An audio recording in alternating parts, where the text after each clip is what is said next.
Well, welcome again, everyone, to the 2021 Annual General Meeting for the ADR Institute of Alberta. As I mentioned, we have a lot to pack in tonight, so we're going to get started right away. As many of you know, we have traditionally conducted our annual general meetings in person. And a few years ago, we introduced some online options to make sure that those that could not get to Edmonton or Calgary or get away from their place of work or their home had an opportunity to participate. But even then, we still gathered as a community, if you will, in both Edmonton and Calgary, shared some wine and cheese, socialized, and got to know others in our community as a bit of networking and a social occasion. And we miss those opportunities. Of course, last year with the pandemic, it forced us to go completely online, and there we have remained for a full 15 months now. I don't know if any of us really thought that we'd be conducting another AGM this year completely online, but here we are. Life has continued though, and in fact, in many ways it's evolved. It still has lots of drama, lots of successes, lots of achievements, lots of tragedies. And I think we'll start there. It's collectively as Canadians, as Albertans, we have this past week experienced the realization of a historic loss of life, children's lives, 215 in Kamloops, BC. And of course, the real-time loss of practically an entire Muslim family in London, Ontario. These incidents speak to mental health issues, racism, intolerance, hatred. Not qualities that we aspire to, but are still very real in our Canadian society, in all societies.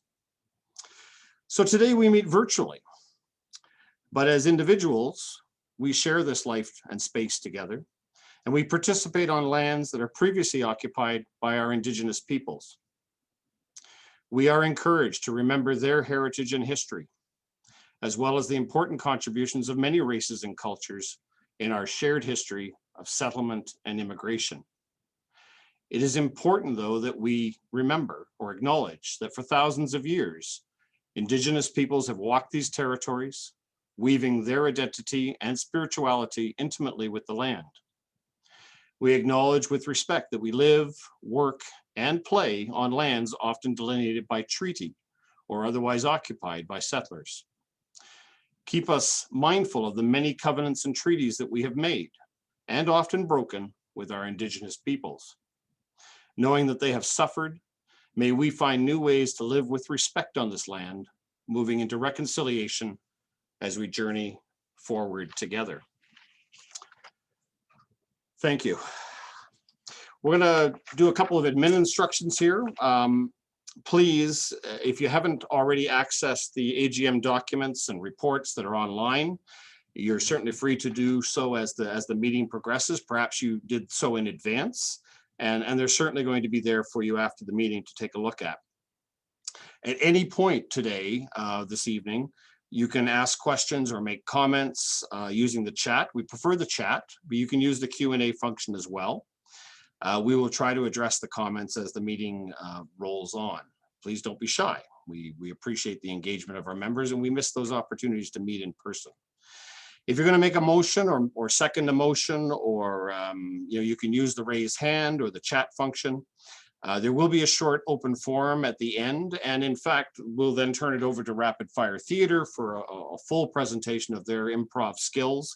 And many of us on the board and on the staff will remain online after 7 p.m. in case there are still questions that the membership wishes to pose to us. There will be some voting. Some of it's administrative in nature, but there is also a special resolution. So voting online will be conducted. The vote will pop up on the screen. Please remember that if you're not a full member of Adria, you shouldn't be voting, and there will be opportunities there for you to say, no, I'm not a voting member. So please do not vote if you're not a full Adria member. And you'll hear the motion presented verbally, and it'll be summarized to a certain extent in the pop-up, and we'll try to move through the voting procedure expeditiously. As I said, some of the votes are very administrative in nature, but obviously we have a special resolution which might generate some feedback. So bear with us if we experience a glitch or two along the way. Last year, this time, we were welcoming the Honorable Mary Moreau, the Chief Justice of Alberta for Queen's Bench. She provided us an important keynote address to open our AGM. But this year, 12 months later, we kind of thought maybe the membership, after a year of Zoom meetings and Zoom calls, maybe we needed something a little bit lighter. So allow me to hand the virtual mic over to Rapid Fire Theatre, specifically Chris Borger, Jolene Ballandine, and Jesse McPhee. And they're going to give us a little teaser, 5 or 10 minutes of improv theater. After that, we'll have our AGM, and they will be back for a full 45 or 50 minutes at the end. And we hope there's lots of time for that. So over to you, Chris, Jolene, and Jesse. Thanks very much for having us, Paul. As Paul said, my name is Chris. I'm joined with... I'm Jolene. And I am Jesse. Wonderful. We are Rapid Fire Theater, so we're going to be doing some improv for you folks after the AGM to keep on going.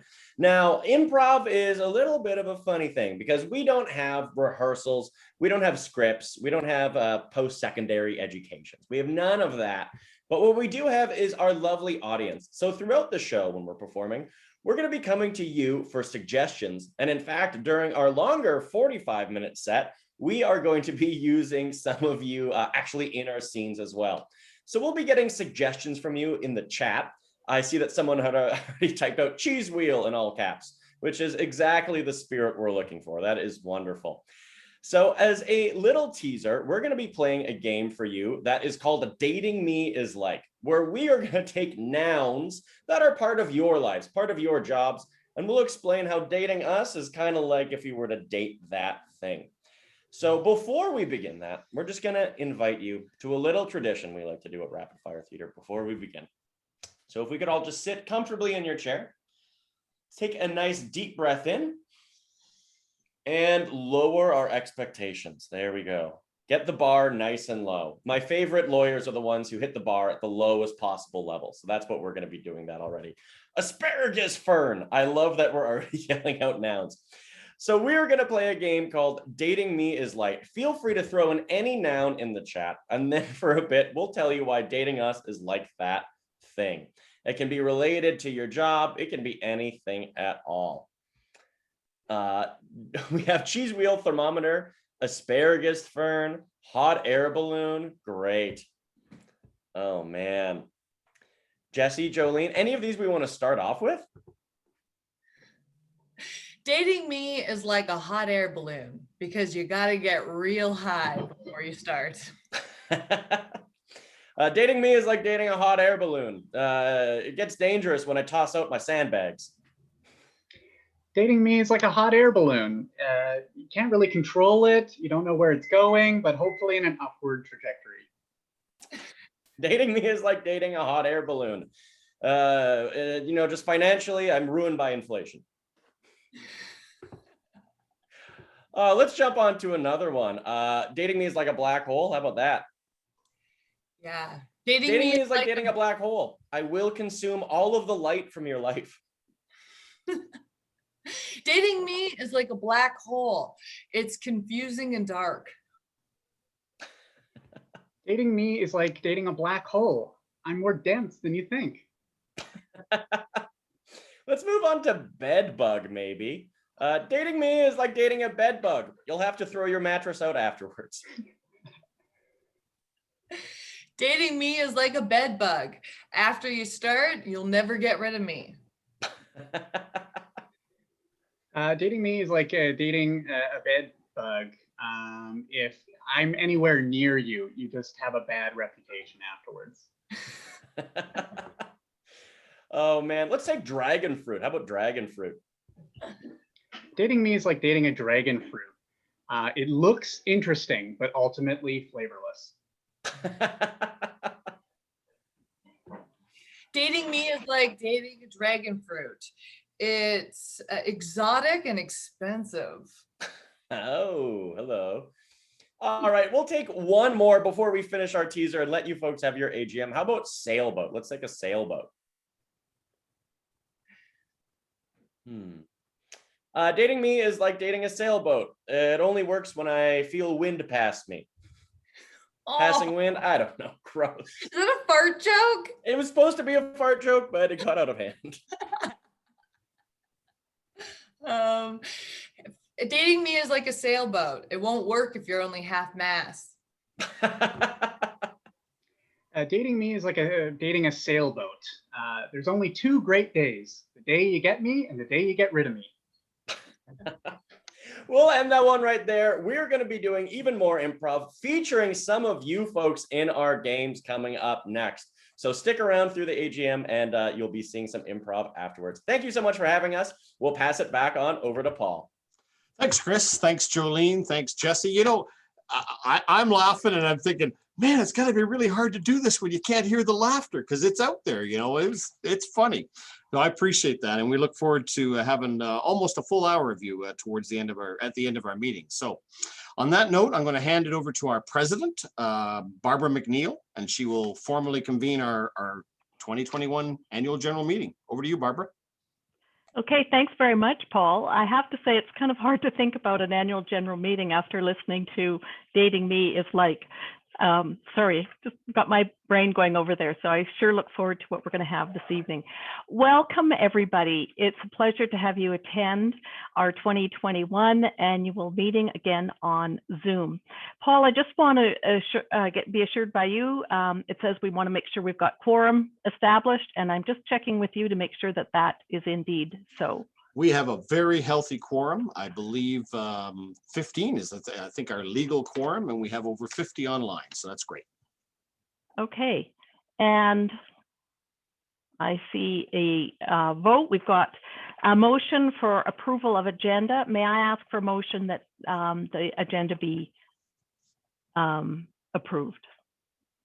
Oh, let's go ahead, Carrie, and just advance it to the agenda there.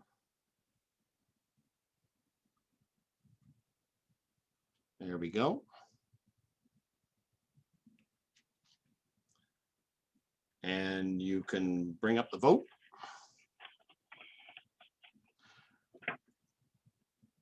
Those of us that are panelists are not able to vote, but the membership certainly is.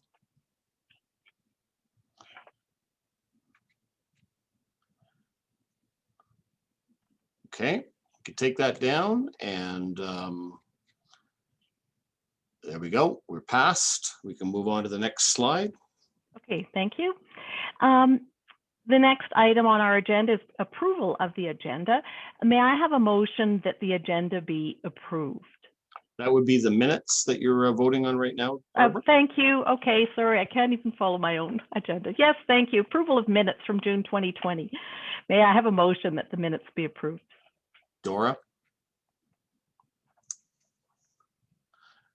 And for those of you that are online observing, just Stan has seconded that. Just go ahead and add it in. And if there's any discussion, I don't think there's any discussion, but so you can go ahead and vote.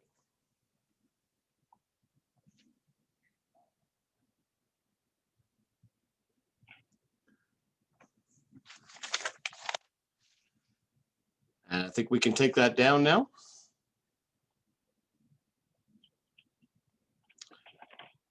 And the results should be pretty straightforward.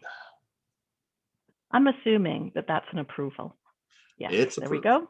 Thank you. Next item on the agenda is my introduction of Elton Samoas. Elton has a few words for us. He's president of ADR Canada. Now, if you look on the ADR Canada website, you'll see, as I know it is, that Elton has a very impressive resume as an international dispute resolution practitioner with significant corporate experience. I can attest by working with him for a number of years that he brings a very thoughtful, patient, committed talent as a volunteer president of our national organization. So over to you, Elton. Thanks, Barbara. It's a pleasure being here, and thank you all for the invitation and for warm welcome. In many ways, my job is very easy because I work with a lot of talented people, including the Adria board, all of our members, and especially my good friend Barry Marshall, who couldn't, Adria could not desire any better representative at Adria RBC, Adria board. I also saw the agenda in the annual report, and I noticed that most of the 2020 initiatives are very well covered. So, and also Barry is going to talk about the some of Adria's most recent and important projects. And I will therefore do something that I like doing better, which is focus in the future and kind of making this greeting an invitation for you, all the members at Adria, and why not every member at the ADR system, to work with me and with the organization to build a future after that pandemic that we just experienced. First of all, a bit of me, so that we have some context. I've been involved in the ADR system as ADRBC president, and lately as ADRIC president since 2014. I've been elected president at ADRIC, and at the end of 2020, I am a professionally a board director, negotiator, arbitrator, mediator, instructor, and consultant. Those are my activities. And my focus in my work at ADRIC is to serve members, affiliate, and ADR users in the advancement of our work as a federation. That's how I define what my role is. And the goal of everything that we are doing is to create and protect values for members and clients. And I'm going to divide my bit here in two pieces. One, I'll use my more rational side, and I'm going to bore you to death with some concepts. And the other one, I'm going to use my more emotional side, that are things that are more appealing to me personally.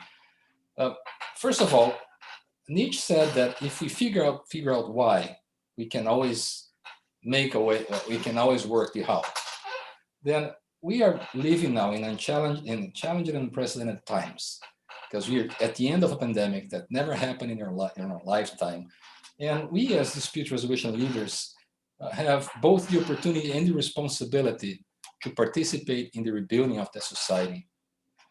The ADR system can be one of the building blocks of this future. We have a lot to contribute to society as a whole, provided that we adhere to our core values of accountability, collaboration, excellence, integrity, and leadership.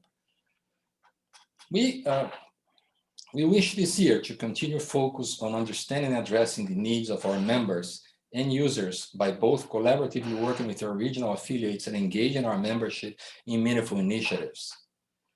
Working with our affiliates is very important, and the supporting our members in both their practice through training and information, as well as ADR to potential users, which in turn will generate new and expanded professional opportunities to our members. And in that concept, developing broader and better benefits and services to members and clients is our key goal for the years to come. Now, speaking a bit about the topic that really speaks to my heart, and I am a recent immigrant to Canada. I owe a great debt of gratitude to Canada, because that's the place that I chose to live, and Vancouver is the city that I chose to make my home. I also owe a huge debt of gratitude to the ADR system, which was the first organization that opened its doors for me. Then I have a great appreciation on the good things that this country and this organization bring to society. With that in mind, it's very sad that we've been experiencing all this hate and experiences that Paul just mentioned. And therefore, one of my personal focus is diversity and inclusion. We see that in two different activities. One is to make us an increasingly more welcoming organization for minorities or gender balanced, and make it a truly inclusive and friendly organization to those groups. To this end, we are establishing a standing committee on diversity and inclusion that will bring specific policies and solutions. I'm interested in solutions so that we foster our tolerance, diversity, and inclusion in our ADR system in ADRIC. The other bit of it, or part of it, is to be a welcoming organization to new practitioners. New practitioners in ADR traditionally have a hard time, and we are working with our affiliates in creating a support system that fosters new and potential ADR practitioners access to professional opportunities, setting them up for success in the ADR field. And the first fruits of it will happen in the coming months with a practicum program for arbitrators. And with that, I would like to invite each and every one of you to participate in that effort for us to foster tolerance, diversity, and inclusion, because those are the building blocks that will foster a better future. Thank you.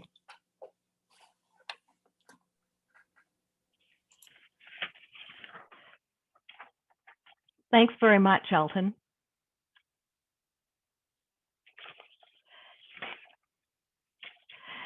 Appreciate you coming and joining us and hearing your thoughts too about inclusion, even based on your own experience. This is the opportunity for President's message. And this opportunity, what you want to hear at an AGM is, what's happened in the year past, a glimpse into the year ahead, and really to give thanks. So Paul will be giving a report that highlights the accomplishments and highlights of the organization over the year. So I'm using this opportunity to say thanks. So first to our member volunteers. Thank you to the many Adria members who volunteered to support this organization.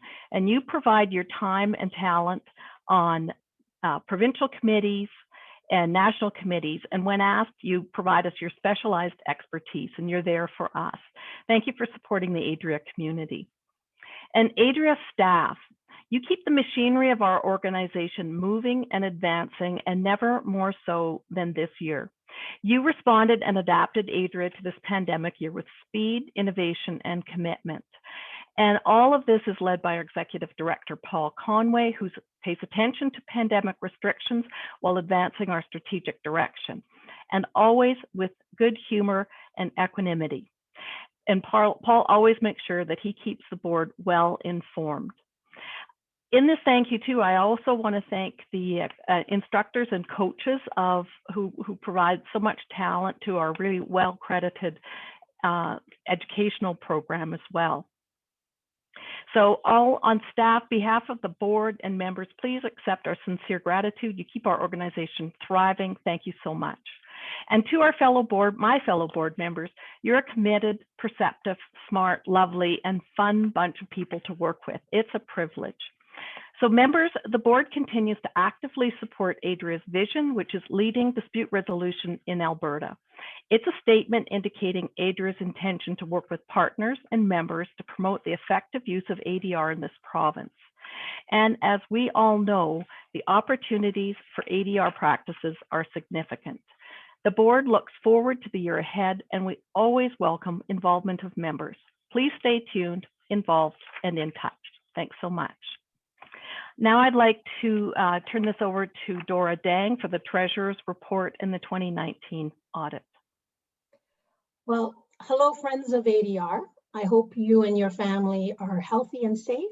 My name is Dora Dang. I am the Treasurer. I'm here to present the 2020 year-end update on behalf of the Board of Directors.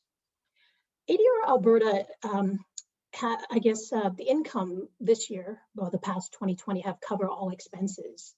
Overall revenue exceed expenses by $34,613. ADR Alberta's expenses were defrayed with government's financial support. Our executive director and the team of staff are making every effort to mitigate and reduce expenditure and seeking new opportunities. So operational budgets for full reopening for the remainder of 2021 will be the same or consistent to 2020, so which is great. So we're looking forward to another positive year. A copy of the audited statements and details are available for your reference should you look at it. I think it's on the website there with the link attached to the Zoom information. Our auditor is Ho LLP, and they noted that ADR Institute of Alberta's financial position is in accordance with the Canadian accounting standards for not-for-profit organization. So at this present time, I move a motion to accept the Treasury report and the 2020 audited financial as presented.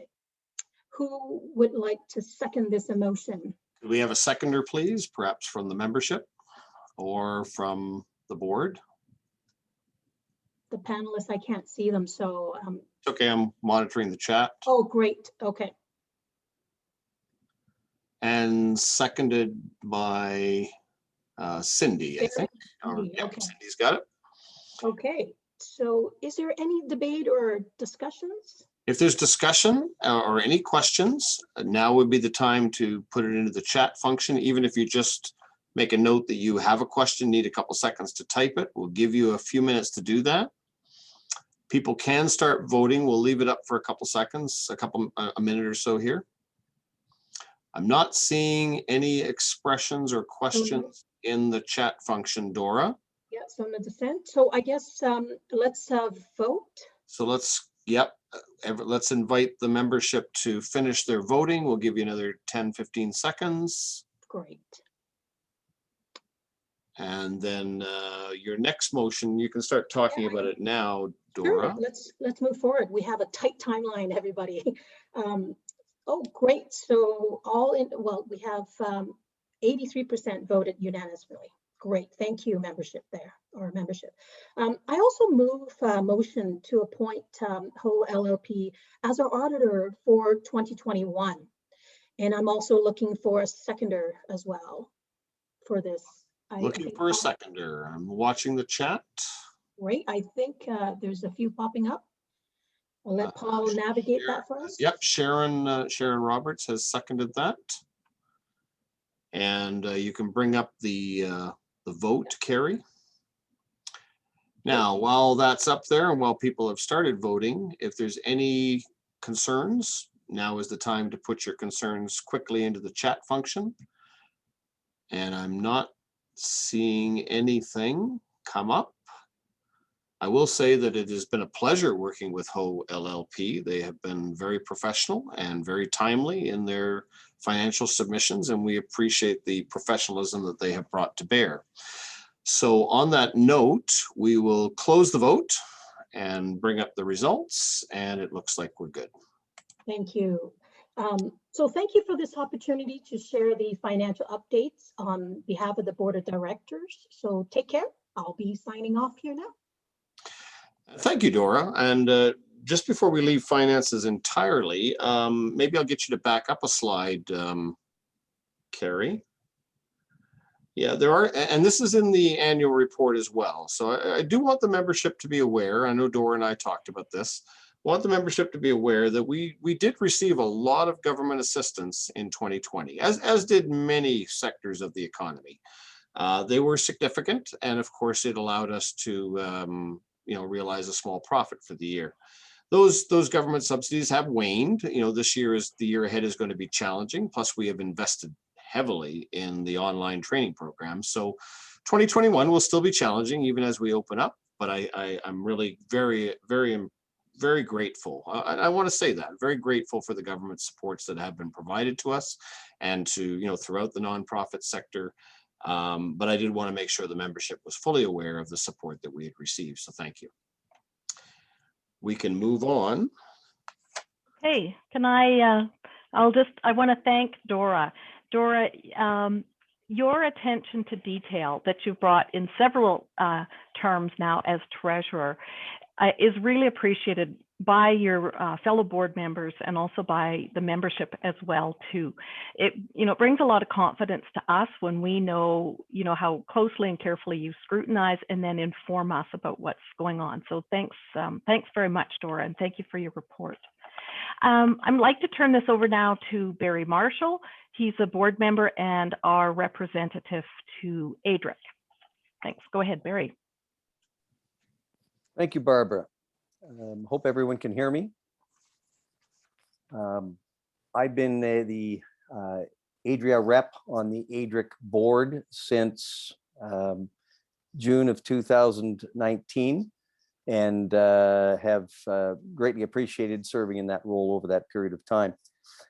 Coincidentally enough, my term with the ADRIC board coincided with an initiative that I'm going to speak on here and focus my remarks on, because it's an exciting one for both ADRIC and for the affiliates across the country. And that is the adjudication initiative, construction adjudication initiative across the country.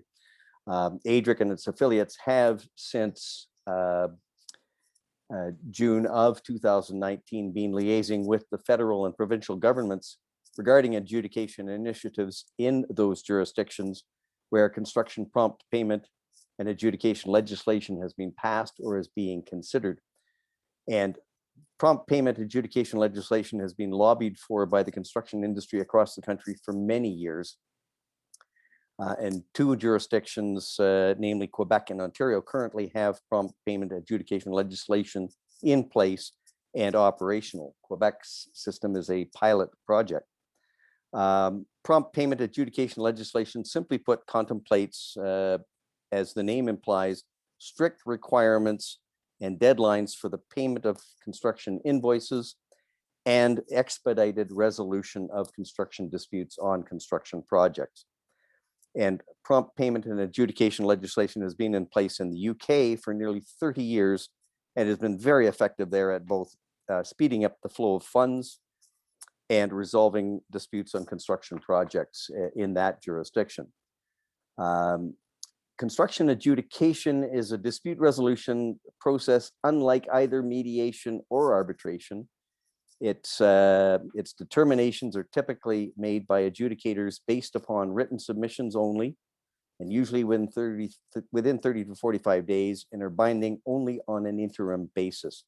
Disputants have the right to resolve the matter before the courts or the arbitrator if they are dissatisfied with the result of the adjudicator. But in the meantime, they are binding on the parties. Adjudication systems are typically run by private organizations called nominating authorities. And early on in the process of liaising with the government's, ADRIC and its affiliates realized that it would be advantageous to partner with the leading nominating authority in the world, namely the Royal Institution of Chartered Surveyors in the UK, in seeking a role in adjudication systems across the country. That relationship has been very beneficial to both RICS and ADRIC and its affiliates to date. It has enabled our organizations to provide invaluable advice based on our respective strengths to the federal government, as well as to provincial governments in Saskatchewan, Nova Scotia, and Alberta regarding their adjudication systems. In Alberta in particular, representatives of our ADRIC Adjudication Working Group have participated, along with Paul Conway, Adria's Executive Director, in many stakeholder engagement sessions with the Government of Alberta, and RICS representatives have assisted in some of these sessions as well. The vision for our organization or organizations for adjudication in Canada is set out in our document, the Model Framework for Construction Adjudication Across Canada, and that is posted on the ADRIC website, and I commend it to you highly for your review. A cornerstone of that document is the training program on which RICS and ADRIC and its affiliates have collaborated. And that training program is divided into 3 modules. Module 1, for users and people simply wanting to learn about adjudication. Module 2, designed for representatives and industry professionals, and Module 3, designed specifically for people wishing to become construction adjudicators. People who wanted to become construction adjudicators must take modules 2 and 3. Those are compulsory.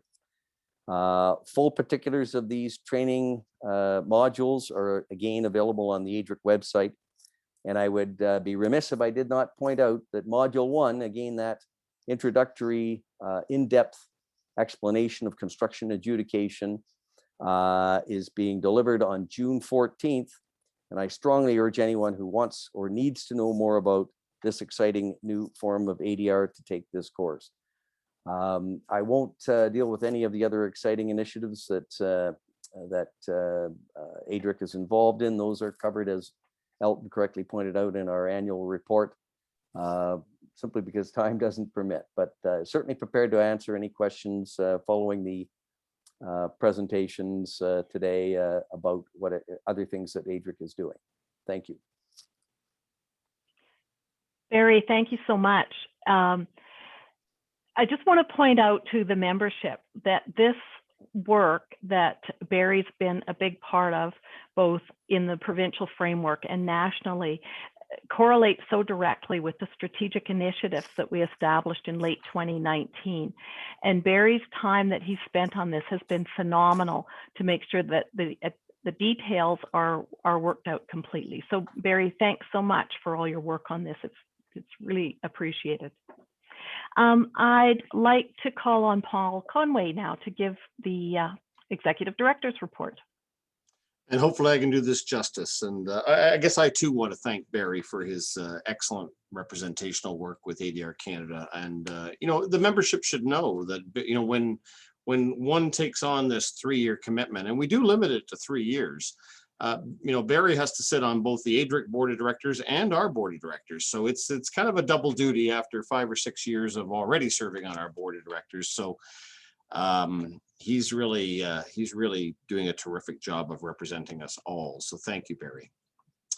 For the Executive Director report, there's a few slides that we've put up on the website, and you know, Carrie will scroll through some of them as I speak. And they speak to our COVID response and our membership numbers and our, you know, the 29 designations that were earned this year, and our efforts to promote the national designations, especially the chartered designation. So I'm going to invite you all and encourage you all to actually pore over the posted documentation when you get a chance, if you haven't already done so. And you'll find lots of good information there. And we certainly welcome your calls and inquiries if anything there, you know, sparks a question for you. And in fact, we'll be hanging back at the end of the AGM and answering any questions there as well that you might have. But today, as far as the Executive Director report goes, I'm instead just going to make note of a few highlights, and many of them are listed in the annual report that is, again, posted on the website. And I want to speak also of the efforts of so many to ensure that our nonprofit professional association has not only survived the past 15 months, but we've actually thrived. And you know, I can't not start off by first saying, and I want you to know that you have an incredible staff working on your behalf every day, and working from home these days for the most part. We kind of miss the collegiality that we would have here at the office. I'm often the only one here because everybody else has found a way to work from home. But Tammy and Brenda and Karen and Jill and Dawn and Christy and Carrie, and until recently, Jocelyn and Sandra. And we're really going to miss those two. You know, they have been excellent contributors to advancing ADR in Alberta, and that whole team that I just mentioned. This team has worked tirelessly throughout the pandemic to pivot our training program, to process designations, to respond to membership and student concerns and inquiries. They've launched a new website, added new material, conducted motor vehicle arbitrations, managed our finances, and communicated effectively throughout this period using newsletters and Zoom technology. So we as members actually owe them a tremendous vote of thanks, especially myself. I truly rely on I'm surrounded by a terrific staff, and I can't thank them enough for the efforts they put forward on behalf of the organization. I also want to briefly say that you have an incredible board of directors, perhaps undoubtedly the best I've ever worked with, and Barbara will speak more to that later, but you're certainly well served by your current directors. I think it's significant, though, that you know, this past year, one of the things that the board took on, and it's mentioned in the highlights, is that they assembled a working group of both some of the directors and some of our members that are connected to diverse and Indigenous populations. And they worked together to create an Adria statement of diversity and inclusion. And I think more importantly, they've continued to work and continue to seek out ways to demonstrate a sincere commitment in more tangible ways to diversity and inclusion. And I think it's essential that this type of effort must continue in not only our work as an organization, but in your individual work as practitioners working with communities and issues that arise between communities and parties. You play an important role in the peacemaking and dispute resolution process. So I thank you for that. There's been a lot of government consultation that I just want to briefly comment on. And I think Barry has already given a terrific overview of our interactions with Service Alberta on the, in terms of the construction sector, prompt payment adjudication. And that's a very exciting area for folks to get into, and there's more developments coming there. There's also been a lot of government consultations on condominium dispute resolution and with the courts, and specifically with family court resolution services, where we've been recently alarmed to hear that the government's ADR services will soon be dramatically cut, both in the civil claims sector and in the family mediation sector. So that's of concern to us. It's certainly part of the dialogue that we're having ongoing with the government. And we put a lot of effort into the government relations team, both nationally and provincially. And of course, we have an upcoming election, so there are opportunities to influence the provincial agenda with both the current government and the current opposition, to see what we can introduce into their platforms with respect to advancing ADR in this province. I want to mention also that, particularly in the last year or two, Adria's contributions to the national discussion, to ADRIC's committees, ADRIC's board of directors, the federation committees, is very significant. And we have really worked hard and strived to put our very best members forward in representative roles on both boards and committees, and where they can really provide a leadership role and move the national agenda, raise standards, and achieve significant strategic objectives along the way. This too must continue. In the area of ADR education, which Adria excels, online learning, the pandemic has certainly propelled this effort forward. And there's really no going back at this point. I think the world has changed a little bit. Zoom used to be a word, now it's a verb. We might have been on Zoom for many years here, but for the rest of the world, it's suddenly a very active verb. And we've certainly been able to provide some exceptional online learning opportunities. Tammy and her educational team has significantly advanced the quality of our online ADR learning, and that has attracted the attention of many.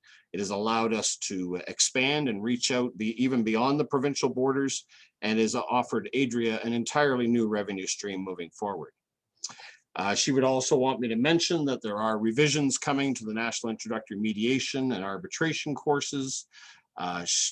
We must let the membership know that we're going to continue offering, we're looking forward to resuming in-person classes, but we are going to continue those online courses opportunities because it represents a significant investment for us, and it's proven to be very, very effective.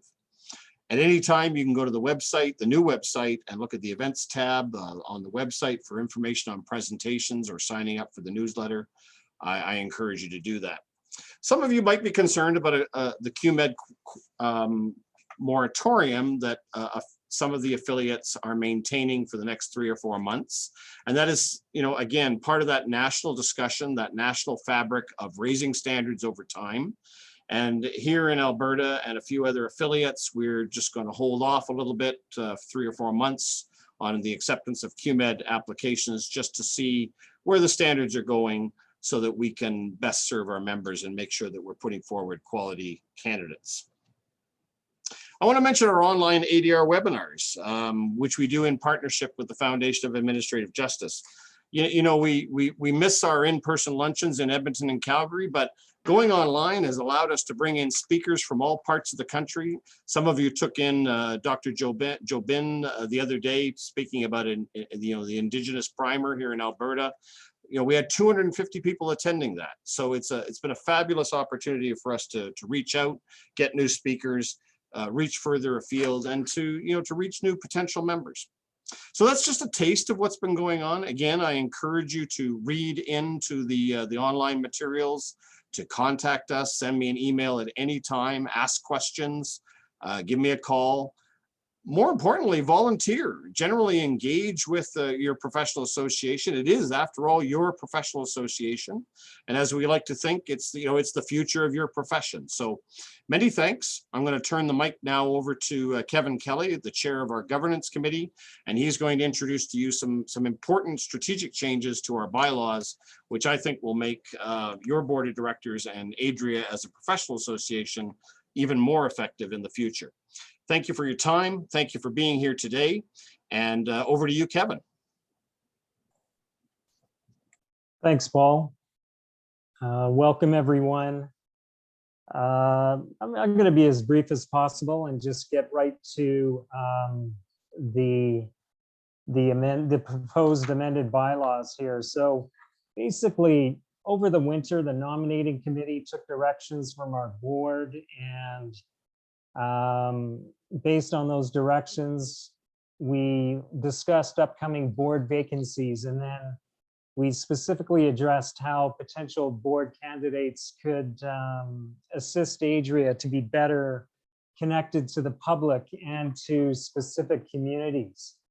And so to enable the board to have more flexibility and empower it, and also future boards to continue addressing its strategic initiatives, we are proposing the following amendments to our bylaws. So I'm just going to go over them really quickly. So the first one would be to add 2 subparagraphs to bylaw 4.2, which deals with board composition. So I'm just going to read them really quickly for the benefit of the record here. So 4.2D would say up to the board consists of, and then the proposed new 4.2D would be up to 2 non-elected directors appointed by the directors then in office, with terms that end at the conclusion of the next AGM. And then such directors would be invited by the board to offer subject matter expertise or skills that will advance Adria's strategic goals, or offer external or public perspectives to better inform the board. Such directors can be appointed or elected to the board in accordance with this article or other articles that detail the director's eligibility and term limits. And then also the proposed addition of bylaw 4.2E, which would add the executive director in a non-voting capacity. And then before I just give a really quick rationale about where we were coming from for these proposed amendments to the board, there's just a couple more proposed amendments. So bylaw 4.3 deals with director qualifications. So 4.3B, we wanted to change it to now state that an individual who has served not only as a director for 6 or more consecutive years ending within 3 years before the date of the election, but also to say that an individual who has served as an elected or non-elected director for 6 or more consecutive years ending within 3 years before the date of the election. And then finally, the other proposed nomination, or pardon me, nomination, the other proposed amendment would be to bylaw 4.4. And we propose adding one more sentence to 4.4.2, which reads, in order to regulate the board's size and its succession planning, the board has the authority and responsibility to prescribe the number of vacancies to be filled by the nominating committee each year, and the length of time for each approved vacancy. And then finally, we propose adding bylaw 4.4.5, which reads, the nominating committee may also be asked for recommendations to fill the board's non-elected positions. So very quickly, the whole rationale behind these proposed amendments is, again, so that it'll enable the board and future boards to continually address its strategic goals and initiatives. And also with the addition of ad hoc directors. It'll enable the board to identify qualified individuals and to leverage their skills and subject matter expertise and their connectivity, which we feel very strongly will allow us to continue reaching out to the public and bringing more value to our members. That being said, based on what I just rambled on about there, about those proposed amendments, I'd like to propose that motion. Paul, do you feel I need to read something again, or before No, we open it up for discussion? I think the way to proceed is to, for someone to make a motion that the amendments as presented, the highlighted yellow portions be accepted as presented. And someone needs to second that motion. Please feel free to use the chat function. Stan has made the motion. We need a seconder Roy McPhail. And now we're open for discussion. Now, someone has asked about 4.4.2, which is, just back it up a little bit for us there, Carrie, will you? Carrie's going to back up the slide. This is, I think it's the section in the middle that they're asking about, the authority and responsibility to prescribe the number of vacancies. And that is because the Adria bylaws, which are posted on the website for you to view, allows the board to have between 5 and 9 directors. So the board might decide to be smaller, particularly in tough economic times, or the board might decide to, shrink to 8 positions or 7 positions because they're anticipating a lot of turnover in a future year. So in order to make sure that there's at least 1 or 2 vacancies every year to refresh the board actually makes a conscious decision prior to the nominating period about how big the board is going to be next year. In other words, how many positions are they going to open up? So it enhances succession planning for the board, and it potentially, and it potentially allows the board to be shrunk and for costs to be reduced. Not that the board is terribly expensive; they're very judicious with your money. But so we have a comment here from James. Unusual for that a sitting board can limit how many positions can be filled at the next election, which would limit membership oversight as the directors serve multi-year terms. I'm hoping, James, that I just explained that. What I will tell the membership is that in all recent years, with the exception of perhaps one, there was 1 year where they decided not to fill a spot, and that was specifically so that there would be a vacancy the following year, which otherwise there would not have been. Other than that, the board has always decided to fill its board completely so that they had an effective working board that would actually get the tasks done that they took on. But the 5 to 9 has been in our bylaws since we were incorporated in 2012. 2012. That hasn't changed. This is this housekeeping addition is just to clarify the board's responsibility. And I think James is satisfied with that answer. Jim thinks it's potentially a cure for a problem that hasn't arisen. I would agree, Jim. It has not arisen, but it does allow for clarity. This addition in the middle of 4.4 does allow for clarity of the board's responsibilities to make this as a conscious decision as opposed to a default position. And unless there are other questions popping in, I'm going to, the motion is on the floor. It's been seconded. I'll get the voting put up. We'll give it another minute.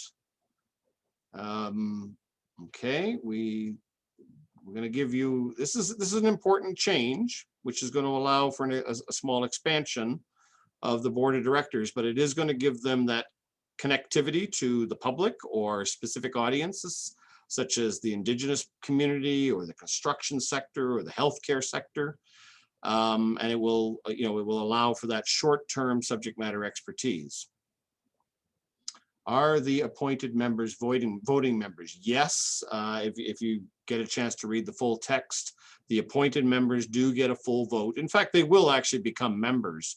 But it was very important to point out to the membership that that, you know, we might bring in someone who was not a member previously. And you know, we've always tried to make a point in the past to select our our directors from those that are, you know, have served in Adria for a number of years. But this is, you know, because we're now trying to bring in external expertise, these people might not have been members, but they will become members as they join the board. And they will only serve for 1 year unless reappointed. And yes, they will have voting rights.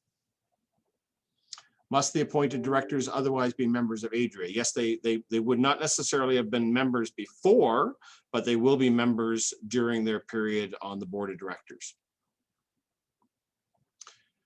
The voting is still up. You're still free to vote. We're going to give it another 30 seconds for questions and comments. Will that create a new category of member? No, they will be in accordance really with what our bylaws suggest. The intent of our bylaws, which is always important, they will purchase full memberships. It's an interesting question though that Jim raises, because there is potentially a change in membership categories coming down the pipe, but that's for discussion next year. Okay, I think we're going to close the voting, Kevin, if that works for you, and I'll let you read out the results. All right, thank you, Paul. So 83% in favor, 1 abstention. So thank you, everyone.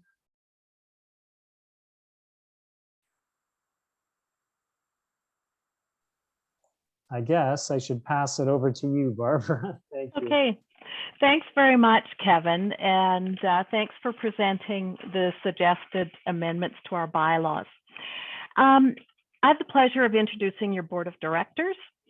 And I just want to say that we have a very committed and involved board. And around the board table, I think we have really good and deeply thoughtful discussions that also stay on point. And primarily, we operate as respected colleagues and also as friends. So I'll look for your next slide. This is the board executive for this year, for the year that has just ended. Michelle Benici, I'll be saying more about Michelle towards the end of our meeting. Just want to say something about Ali and Dora. Ali is an ADR specialist with the Alberta Energy Regulator and has a private mediation practice. For 2 years, she's been our board secretary and task reminder. She's so fast with minutes that we'll end a board meeting and the minutes are out to us almost before we can close our computers. Dora has been our treasurer for 3 years now, and with her double credentials in accounting and ADR, she's a really steady hand on Adria finances. She has a private practice called Leap Divorce Solutions. The next slide. We have Barry Marshall. Barry, as I've indicated, we take shameless advantage of Barry's status as a retired lawyer. I don't think his family actually knows that he's retired yet. He gives us vast time on his ADRIC role and Adria's involvement with prompt payment legislation and board protocols. Kevin gives us considered and able thinking to keep us current and appropriate on governance matters. As a lawyer, it's the same considered thinking that he provides his arbitration and mediation clients. Okay, then I have to look for my order here. We've got Sharon Roberts. Sharon joined our board last year. She's a lawyer and certified psychological health and safety advisor, and adds her significant board experience and her great sense of humor to our discussions. She has amazing attention to detail. Sam Selle is a socioeconomic and ADR specialist with the Canadian Energy Regulator, and he used to travel the country dealing with disputes related to energy and pipeline development issues, and he shifted to doing that all online, also while having 3 children learning from home, I'll point out. Paul Blakeney brings vast experience in almost every form of ADR, and he applies that in his specialized dispute resolution with Alberta Energy. I had encouraged Paul to be a member of our board because I appreciate his very original points of view, which he shares with us and keeps us thinking carefully. It's great. Amin Punja is a biologist and owner of a pest control company in Edmonton. Amin brings to our board his valuable experience as chairman of the Aga Khan Conciliation and Arbitration Board for Edmonton, and will be part of the ongoing HR committee. I think that's all of us, isn't it? Okay, there's meet the directors for this year. sorry, I think we've got a new board member for this year too, Cindy Impola. Yes, we got there, Cindy. We're delighted to introduce Cindy Impola to the board. Cindy brings her HR specialist talent to the board. She's a qualified mediator and has been a committed Adria volunteer. We've hardly given her time to catch her breath before joining the board, before asking her to take on some duties. And there's a little more on that later, coming up actually. So the directors for this year are, I will be remaining as president. Ali Ansel will take on the role of vice president. Dora remains as treasurer. Cindy is taking on the role of board secretary.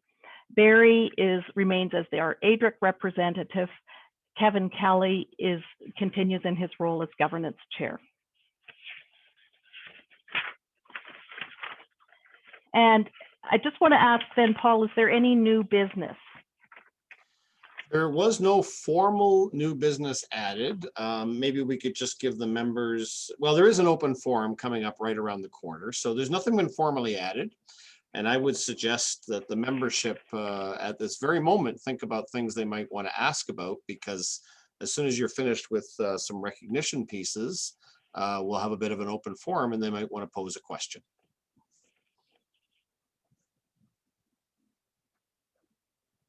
So next slide, Carrie. Acknowledgements and recognition. Yes, certainly for Adria staff, volunteers, instructors, and coaches, as I mentioned earlier in my report. Also, if you have suggested names for nominations for ADRIC's Regional and National McGowan Awards, please let Paul know the deadline for that is coming up in early July. Here's a picture of our Vice President, Michelle Benici. This is I think a thank you and a sad moment for me. Michelle has been a board member with us for 3 years. Her senior role in a care organization has asked much of her this last year. Even with that enormous workplace demand, she dedicated time and her valuable HR experience and caring wisdom to the VP role. Recently, she's made the difficult and noble decision to move from this province to be closer to family members who require her care and attention. Michelle, you know we will miss you very much. We're sad to lose you. We're so grateful to what you brought to the board, and we will find a way to maintain this relationship. So thank you very much. And it's with sadness and regret that we see you leave, and with gratitude for the work that you've done, and sincere recognition for the choices that you've made that are taking you away from the province. So again, thanks so much, Michelle.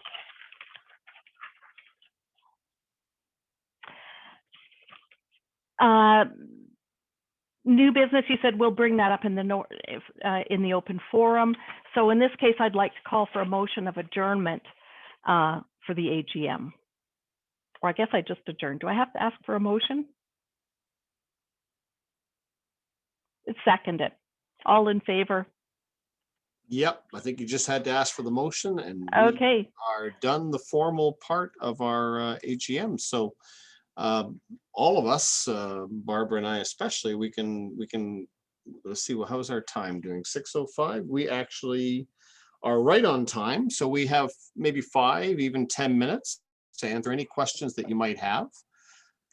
And I would invite you to have at us. We can even elevate you to a speaking role if you wanted to ask your question verbally. You just have to make that comment in the chat function. We'll bring you up. And if we don't see anything come up in the next couple of minutes, we will be handing it over to rapid fire even earlier for a few more extra bonus laughs, so to speak. So Dawn Shapira has asked, do we feel that the new QMed considerations will lead to official regulation of mediation?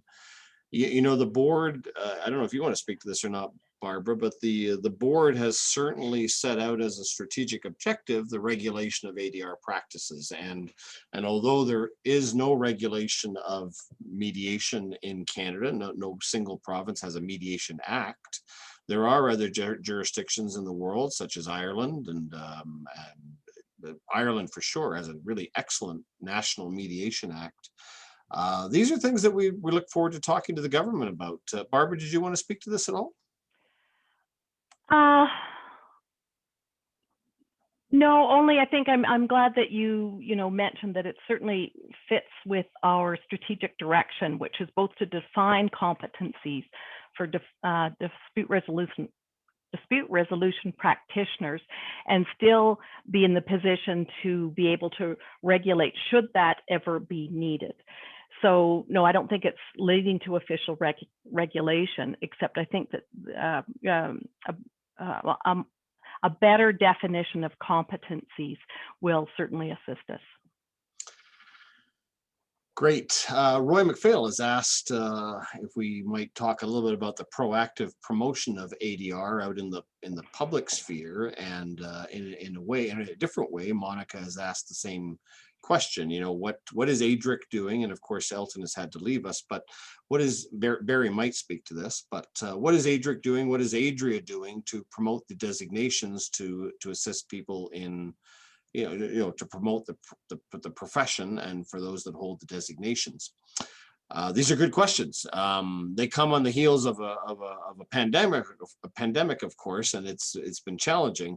I will say, before I hand it over to Barbara or Barry, I will say that we have actually just launched that new website that some of you have had a chance to visit, and although it's somewhat bare bones at this particular point, one of the reasons we went to that particular website was to significantly expand the amount of public education that we can put out to the public about ADR, and of course about the designations. And also on our online directory, for the Alberta Online Directory, you have to have a designation to even get on that, and the designation search profile Proforma favors the charter designations over the qualified, or at least presents them in that fashion. Barry or Barbara, did you want to speak to either this issue at all?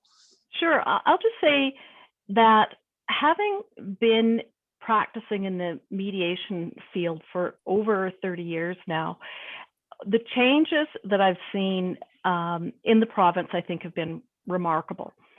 And I think a good part of that advancement of ADR belongs to Adria and its former organization AMS by having a membership organization providing training.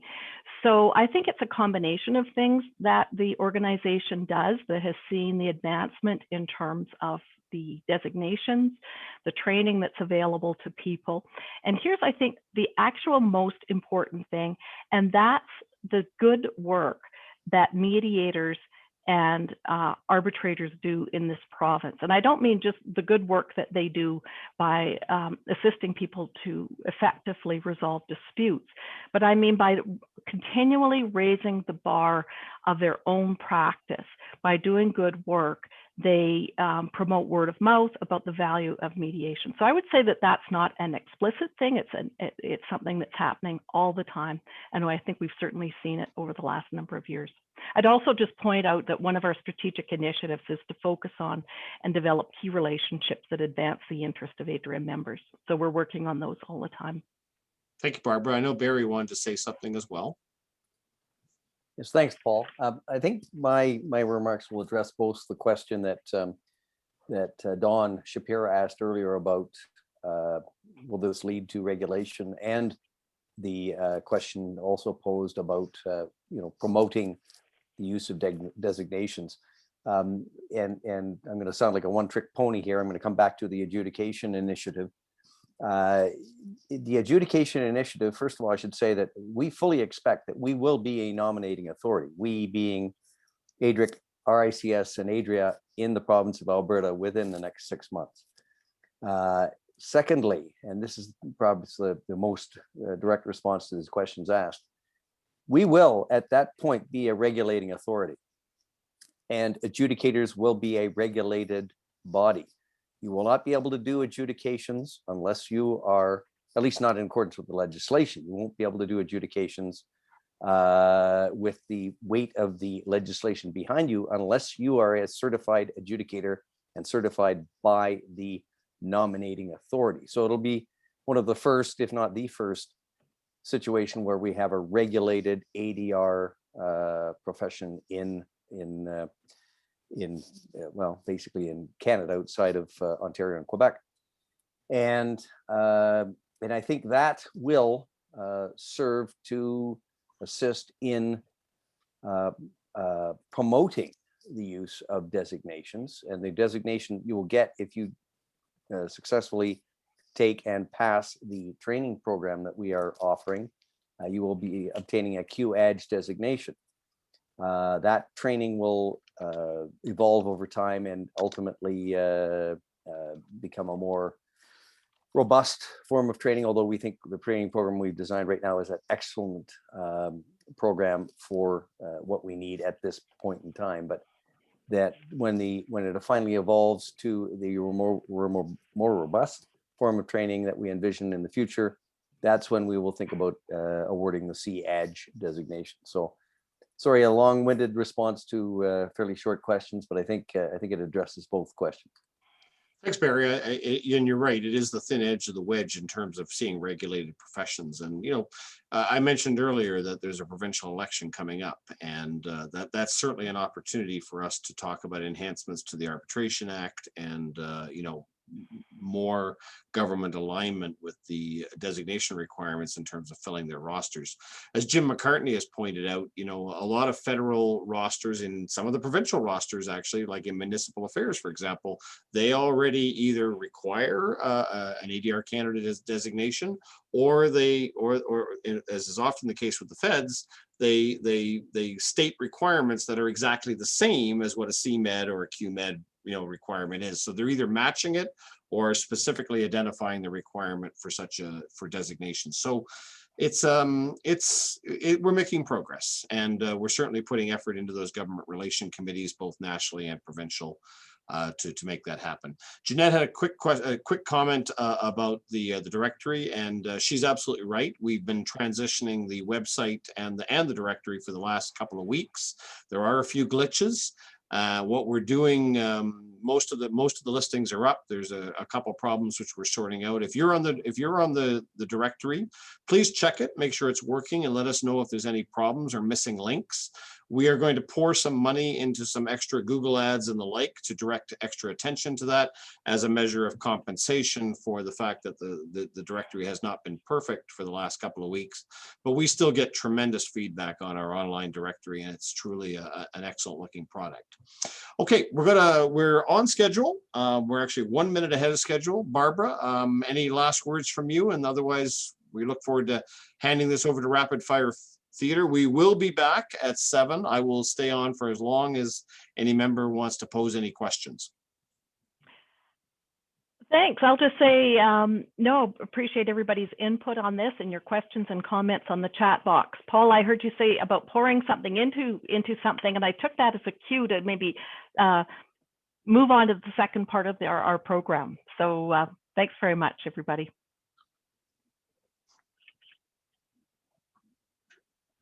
I'm stopping my video. And on that happy note, we're going to turn this back to Chris and Jesse and Jolene, and you're going to have to use your imagination, the three of you, to hear laughter and applause, but we look forward to all that you have to offer. And please pick on a few folks. In fact, there's some folks in attendance that we can easily elevate up and bring forward. So, call on anybody you feel like. So have at it. Have at us. Amazing. Thank you so much, Paul. I'm just going to spotlight our other performers. Here we are. We're back. Amazing. Hey, Jesse and Jolene, how are you doing? Great. Swell. Simultaneous monotone. Blah. I love it.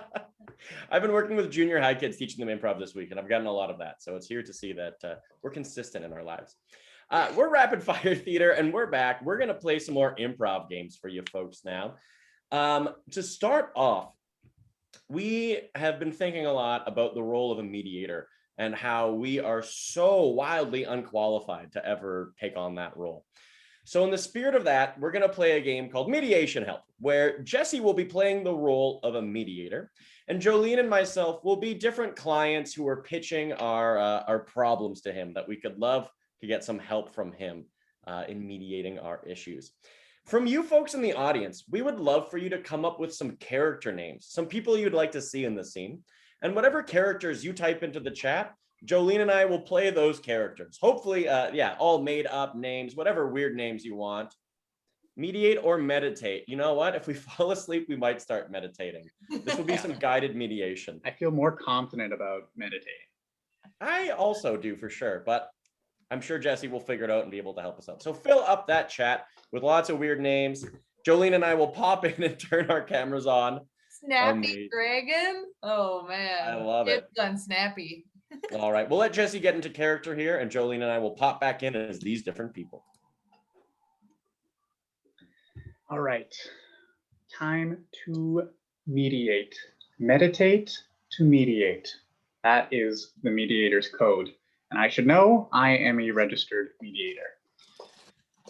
All right, first group in. Hello Hi, there. welcome. Yes, it is me, Lamont Fortesque.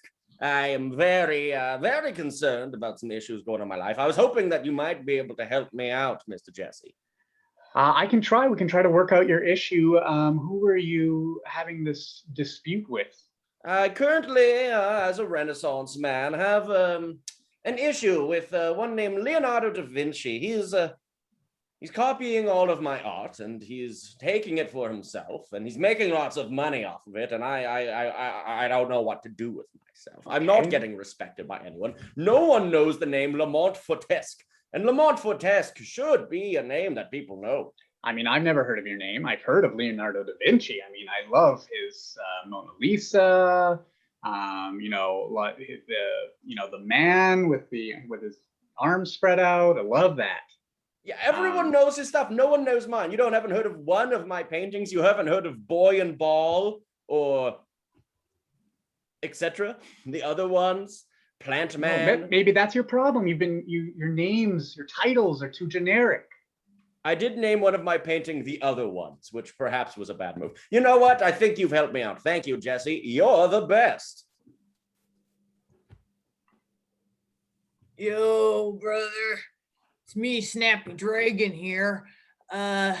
Just got a bit of a problem with my biological brother. Okay, all right. Is there a whole dragon family? Yeah. Sucky Dragon is my brother, and he's stolen my D&D character name. Okay. So what steps have you taken to resolve this dispute before coming to me? Well, I wrote it down. I had it on my character sheet. Okay. And I saw him peeking. I could see it. I mean, out of his good eye, that is. And he wrote it on his character sheet. And he claimed because he was using pen, which everyone knows you shouldn't do, that he can't go back. And I beat him up. Okay, well, that is the rule. If it's in the character sheet in pen, it is the law. I'm sorry to say that I can help you resolve this, but I can't tell you to break the law. And D&D is very clear about that. So you're gonna have to come up with another name, and I'm sorry. This is bull spit. Okay. You can move it up to arbitration if you like. Okay, who do we got next? Hello, my name is Daffy Duck, and I sound worse than I used to. Okay, yeah, what's your problem? I have an issue. I gotta work on this accent. Daffy Duck. There we go. There's my voice. It's me, Daffy Duck. Oh, I got an issue with Mr. Disney. He's always drawing me without pants on. I want to wear pants. Okay, you don't have any control over the situation? I don't even have control over my own face. Okay, what about the dialogue? What about the lines you're saying right now? I'm being poorly voiced by an improviser. Okay, well, now we're getting to the root of the issue. Okay, maybe you need to look within.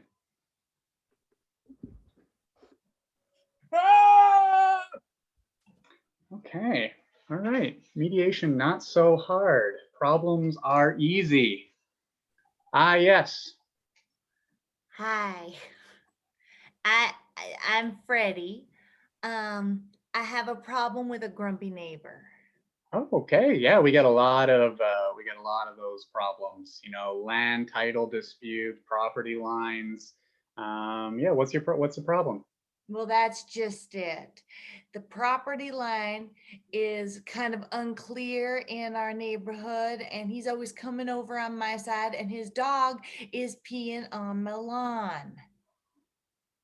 Now, I Okay. wouldn't mind if the dog was cute, but it's one of those raggedy old things. And I just find it insulting to the peepers. Now, is this happening? Is this a regular occurrence? Does the dog only pee on your yard? Yeah, it only pees on my yard. Is there a specific spot? Yeah, it's pretty much it's in front of my mother's grave. Oh, wow. Yeah, I Okay. buried my mother there. She loved her garden more than anything else, and I think he's attracted to the scent of her. There Okay. it is. So we There's have the that other. raggedy old nasty ass dog. Okay. So I'd like to hear just the other side of the story. We've heard your side. Thank you. Let's hear the other side of the story. First of all, I don't know how you could ever consider, how could you ever say that anyone owns anything, first of all? Second of all, your mother had it coming.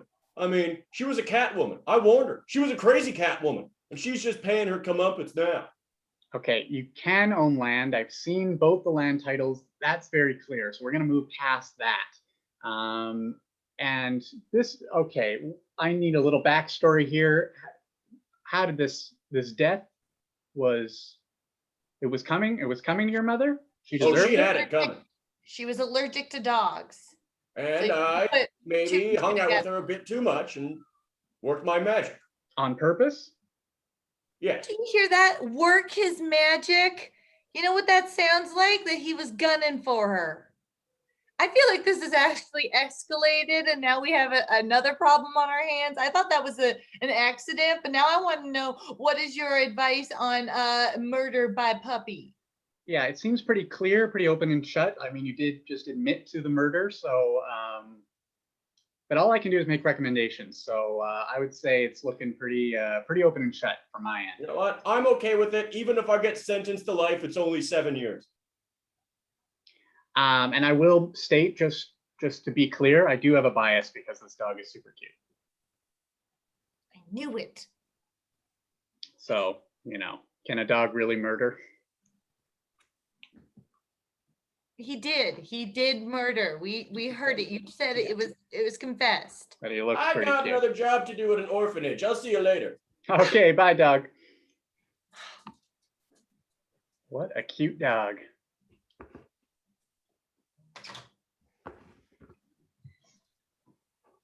Hi there, how's it going? I got a little copyright issue. I feel like someone's taken my name. My name's Jean-Luc Picard, famous for my denim.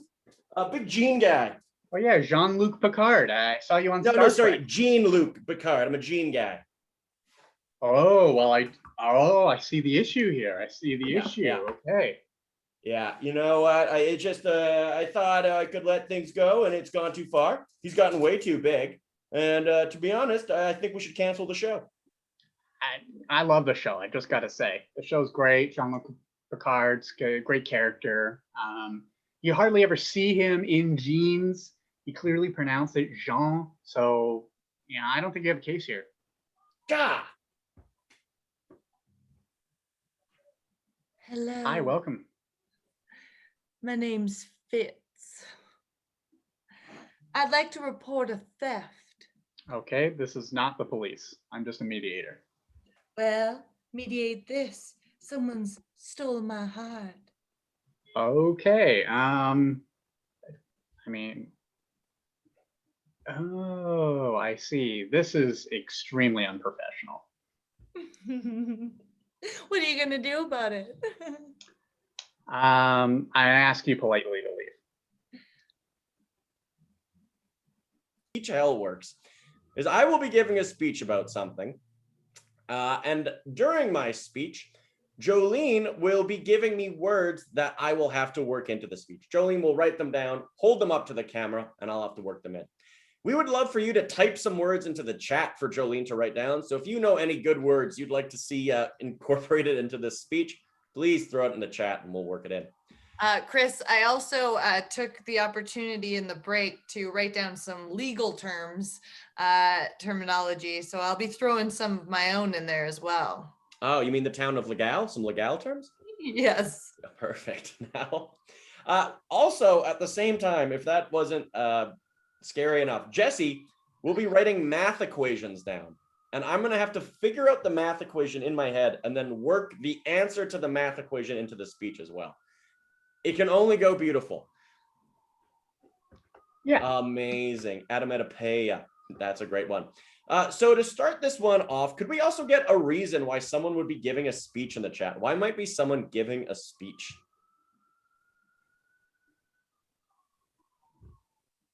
Graduation. I love it. This will be a graduation speech. Ooh, running for office as well too. You know what? Well, what do you think? What should we do? Graduation or running for office? What do we think? I like running for office. I think so too. I like running for office. Maybe I'll be a politician one day if everything else goes wrong.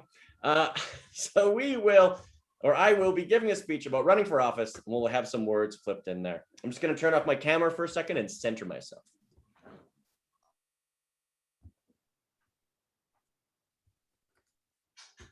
Townspeople, I want to thank you all for coming to my speech today. I know that acquittal is something that I've been working on in order to qualify for this mayoral race. And I have been acquitted of my past crimes. Yes, maybe I was doing a little bit of fraud, a little bit of identity theft. But let me tell you, the 6-year-olds whose identity I stole, those 6-year-olds, they don't matter anyway. They're kids, okay? Their credit scores are fine. Now, there's a burden of proof. There's a burden of proof that I hold because I'm a baker. I love to bake bread, and I have to proof that bread before I bake it. And that's a burden because my oven doesn't go to 30 degrees Celsius. I have to wrap it up by my exhaust pipe, and I really have to let it rise that way, which is hard. Now, I have a disclosure statement for you as well. I'm not wearing pants right now. I mean, this is over the internet. Why would I be wearing pants at all? And after I've gotten that out of the way, I want to talk about some points that I have. I have 121 different points that I'd like to get through today. And I might be skipping a few because it gets a little repetitive. First of all, potato puffs. Why aren't we not incorporating potatoes with marijuana? Potato puffs. You can eat a potato, get some carbs, get a little high, and I think that's a healthier way for people to consume marijuana. Edibles are always gummies. And as they say, habeas corpus. You know, what is my corpus is your corpus. See? So we all share the same body. We all have one corpus. Now, 7 years ago, I learned something that has really changed my whole outlook on politics. And that is my second big platform. And that is all about something that is very close to my heart. And I feel like it's going to be close to your heart too after I get onto it. And that, of course, is wage garnishment. Now, when you're getting a wage, you want a little garnish on top. You get your paycheck, but you want a little parsley on top, a little slice of lemon, and that makes people feel better. So I don't think we should raise, wages. We should just garnish them with a little bit of fun flavors. Now, I may be 41 years old, and maybe that's a bit, young to be running for office, but I've had a life full of experiments. Look out! See, I keep you on your toes, and that's really important.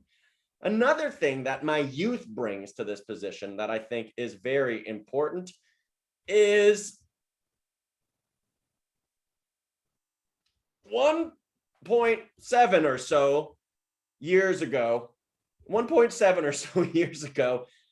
I found out that a lot of people in politics have been lying, which is a big shock to me. So I have a promise to you, and that is that I will find everyone who's a buster and I will fill them up. I will fill them up with my punches. I'll say, hey, buster, get out of here. And I'll do it for as long as it takes. Now, my favorite band, De Novo, which is, of course, the spinoff of the band Il Divo, is touring. and I want to make sure that they are the music of my campaign. I've already checked them off, which is great. Now, 69th Street is in disrepair. There's potholes all over it. People are loving the fact that it's called 69th Street, and they're getting all gross with it. So we're going to fill those potholes up. I have a few more points. Exactly. So a lot of people are asking me, your briefcase, how much can it carry? What is your case load? How many papers can you carry with you? I'm paperless. I have a laptop. My caseload is infinite. I use Google Drive. So no matter how many issues come to me, I'll be able to deal with them. I want to talk about my opponent for a little bit, Mr. Roberts. Mr. Roberts, yes, maybe he's the mayor right now. Maybe he was there for you when you needed him. But Mr. Roberts, he has quite a few different flaws that I would like to go through. First of all, where was Mr. Roberts last year when the buses shut down?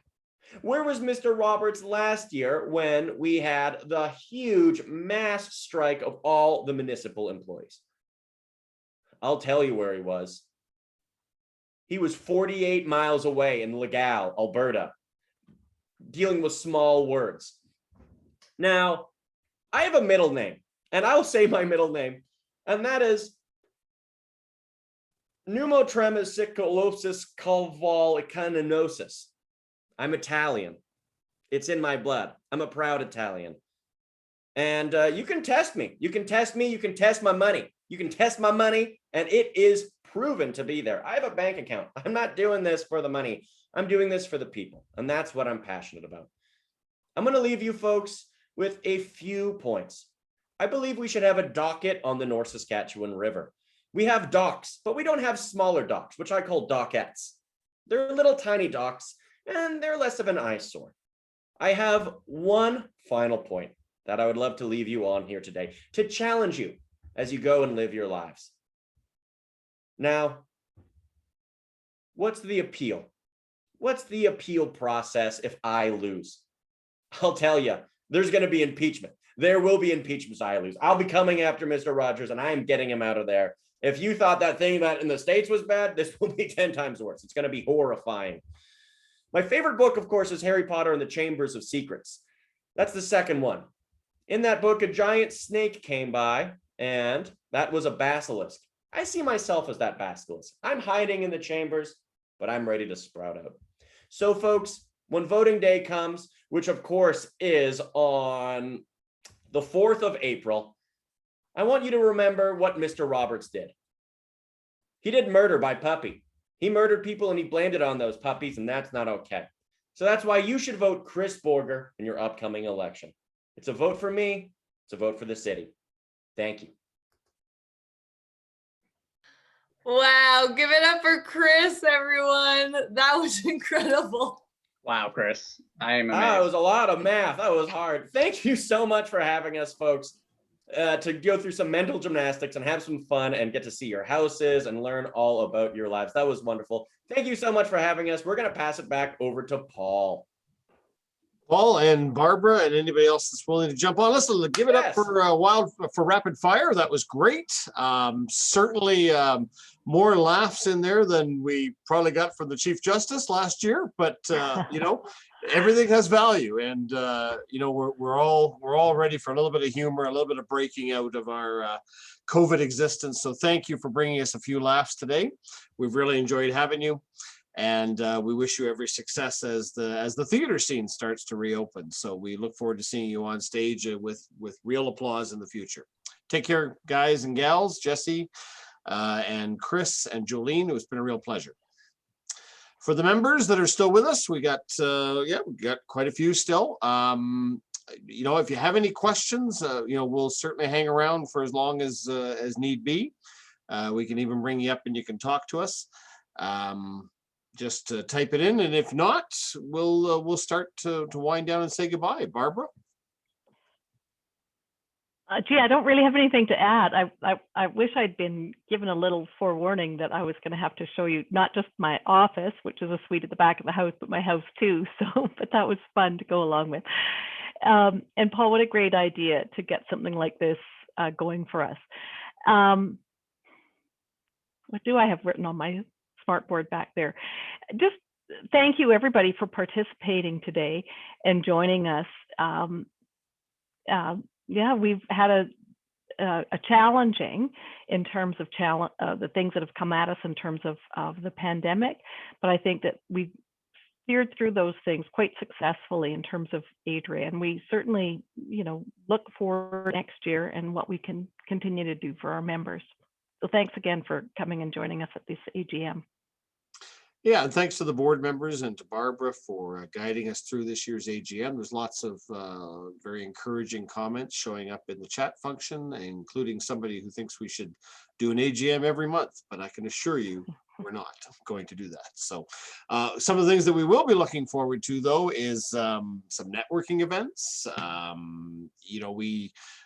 ADR Canada and those that we are working with have already made the decision that this year's conference, which might have been in Ottawa, this is the national conference, of course, that I'm speaking about, is still going to be online. So that will be in October, and you can look forward to that. But, I think before Christmas arrives, we're going to be able to, we know we're going to have some in-person classes, and I think we'll be able to have some in-person networking events. So maybe the dress will be COVID casual, which means dress shirts, shorts, and sandals. We'll just see what we can pull off as an opportunity to get all of us together. Barbara, you had something else you wanted to add? Oh, just that when we're able, we certainly look forward to seeing everybody out at things like lunches that we can participate in face-to-face. Exactly.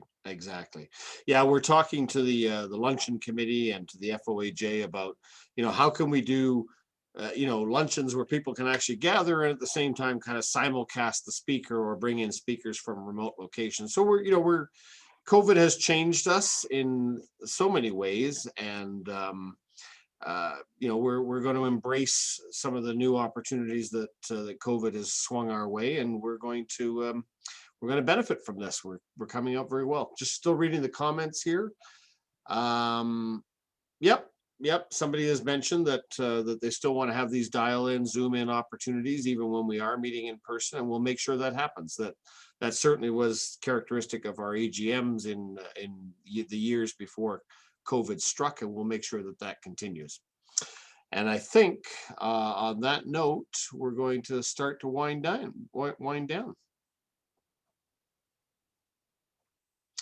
Right. I'm going to thank everyone who's able to be here today. Membership is the attendance has started to drop off. We did have well over 50 people, and that's a really great turnout for an AGM. The proceedings, of course, have been recorded, and we will post it online for anybody who was not able to attend. And again, I encourage folks to read the materials and to get in touch with us, volunteer, ask questions, and stay engaged, because it's a very vibrant profession. I've had the pleasure of working in it for over 2 decades now. The caliber of people that are attracted to this profession keeps bringing me back, and I consider it a privilege to work on your behalf. So my thanks again to Barbara and the board of directors and the staff, and to everybody who was here tonight. Thanks so much, Paul.